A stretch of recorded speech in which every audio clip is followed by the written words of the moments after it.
Hello दोस्तों, आज जो मैं आपको कहानी सुनाने जा रही हूँ ये कहानी है डरपोक चुड़ैल की। तो चलिए दोस्तों देखते हैं डरपोक चुड़ैल की कहानी। एक बार की बात है, किसी गांव में प्रियंका नाम की एक गरीब लड़की अपनी माँ के साथ रहती थी। प्रियंका की माँ लोगों के घरों के झूठे बर्तन धोने का काम करती थी। इसी से दोनों माँ बेटी का गुजारा चलता था। प्रियंका पढ़ने लिखने में बहुत होशियार थी, इसीलिए उसकी माँ अपनी कमाई का ज्यादा हिस्सा प्रियंका की पढ़ाई में खर्च करती थी और बचे हुए पैसे से रूखी सूखी खाकर वो गुजारा कर लेती। फिर कुछ समय बाद प्रियंका की माँ उसे अच्छी पढ़ाई के लिए शहर भेज देती है। प्रियंका शहर के अच्छे कॉलेज में दाखिला लेकर एक हॉस्टल में रहने लगती है। उस हॉस्टल के पीछे एक बहुत ही डरावनी हवेली थी। प्रियंका रोज रात को अपने कमरे की खिड़की पर बैठकर उस हवेली को देखा करती थी। अरे प्रियंका, इतनी रात को खिड़की पर बैठकर तुम क्या कर रही हो? मैं उस सामने वाली हवेली को देख रही हूँ। नहीं नहीं, जल्दी से इस खिड़की को बंद कर दो। क्यों, आखिर इस हवेली में ऐसा क्या है? कहते हैं उस हवेली में ढेर सारा सोना है, लेकिन साथ ही वहाँ एक खतरनाक चुड़ैल भी रहती है। उस चुड़ैल के डर से कोई भी इंसान वहाँ जाने की हिम्मत नहीं करता। तुमने अभी अभी कहा उस हवेली में ढेर सारा सोना है, क्या ये बात सच है? हाँ, ये बात बिल्कुल सच है, लेकिन उस चुड़ैल के रहते उस सोने को कोई हासिल नहीं कर सकता। देखो, हम सभी गरीब लड़कियां हैं।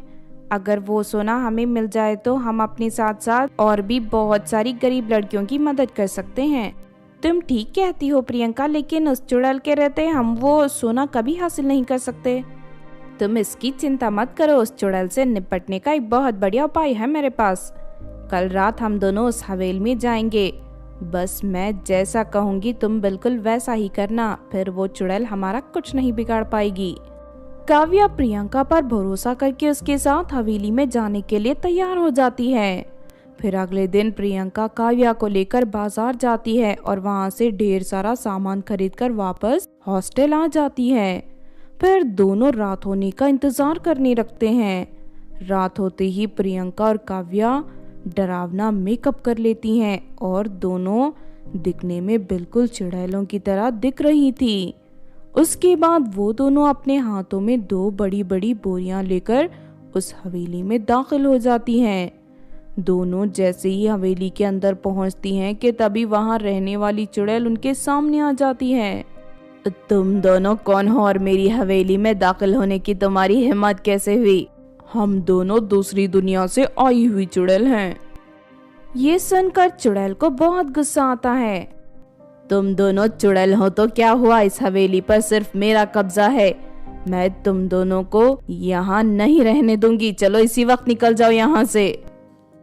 चुड़ैल की बातें सुनकर प्रियंका और काव्या जोर जोर से डरावनी हंसी हंसने लगती हैं। अरे मूर्ख चुड़ैल, हम दोनों को इस उजड़ी हुई हवेली में रहने का कोई शौक नहीं है। हम दोनों तो यहाँ अपने शिकार की तलाश में आई हैं। यहाँ कोई इंसान नहीं रहता, सिर्फ मैं रहती हूँ, इसीलिए तुम्हें यहाँ अपना शिकार नहीं मिलेगा। चलो निकल जाओ यहाँ से। हमारा शिकार तो हमारे सामने है, हम दोनों तुझे मार कर खाने आई हैं। ये सुनकर चुड़ैल घबरा जाती है।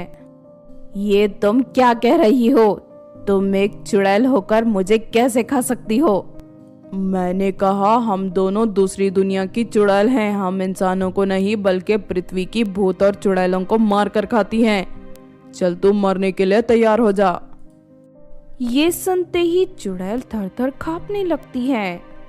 अरे नहीं, ये दूसरी दुनिया की चुड़ैलें कहाँ से आ गई? ये दोनों तो मुझे मारकर खाने की बात कर रही हैं। अब मैं क्या करूं? तभी प्रियंका उस चुड़ैल का हाथ पकड़ लेती है। मुझे बहुत जोरों से भूख लगी है, अब मैं और भूख बर्दाश्त नहीं कर सकती। बोल, सबसे पहले मैं तेरा गला काट दूं या तेरा सीना फाड़कर तेरा कलीजा खाऊं? इतना कहकर प्रियंका चुड़ैल को अपने बड़े बड़े नाखून दिखाने लगती है। ये देख चुड़ैल की सिट्टी पिट्टी गुल हो जाती है और वो प्रियंका के पैरों में गिरकर गिड़गिड़ाना शुरू कर देती है। नहीं नहीं, मुझे मत मारो, मैं तुम्हारे पैर पड़ती हूँ, मुझे छोड़ दो। ठीक है, मैं तुझे एक शर्त पर छोड़ूंगी। मैंने सुना है इस हवेली में बहुत सारा सोना मौजूद है। तू मुझे सारा सोना लाकर दे दे, तभी मैं तेरी जान बख्श दूंगी। हाँ हाँ, मैं अभी तुम्हें सारा सोना लाकर देती हूँ। इतना कहकर चुड़ैल हवेली के कमरे में चली जाती है और वहाँ रखा सारा सोना प्रियंका को और काव्या के सामने रख देती है। इससे पहले कि हम दोनों इरादा बदल ले, तू यहाँ से भाग जा। बस फिर क्या था, चुड़ैल फौरन दुम दबाकर वहाँ से भाग जाती है। चुड़ैल को भागते देख प्रियंका और काव्या जोर जोर से हंसने लगती हैं। उसके बाद दोनों सारा सोना बोरियों में भरकर वहाँ से ले जाती हैं। इस तरह अपनी होशियारी के चलते वो दोनों रातों रात अमीर बन जाती हैं। फिर वो दोनों सोने का आधा हिस्सा गरीब लड़कियों की मदद में लगा देती हैं और बाकी बचा हुआ सोना अपने पास रखकर अपनी माँओं के साथ हंसी खुशी रहने लगती हैं। तो आपने देखा दोस्तों डरपोक चुड़ैल की कहानी।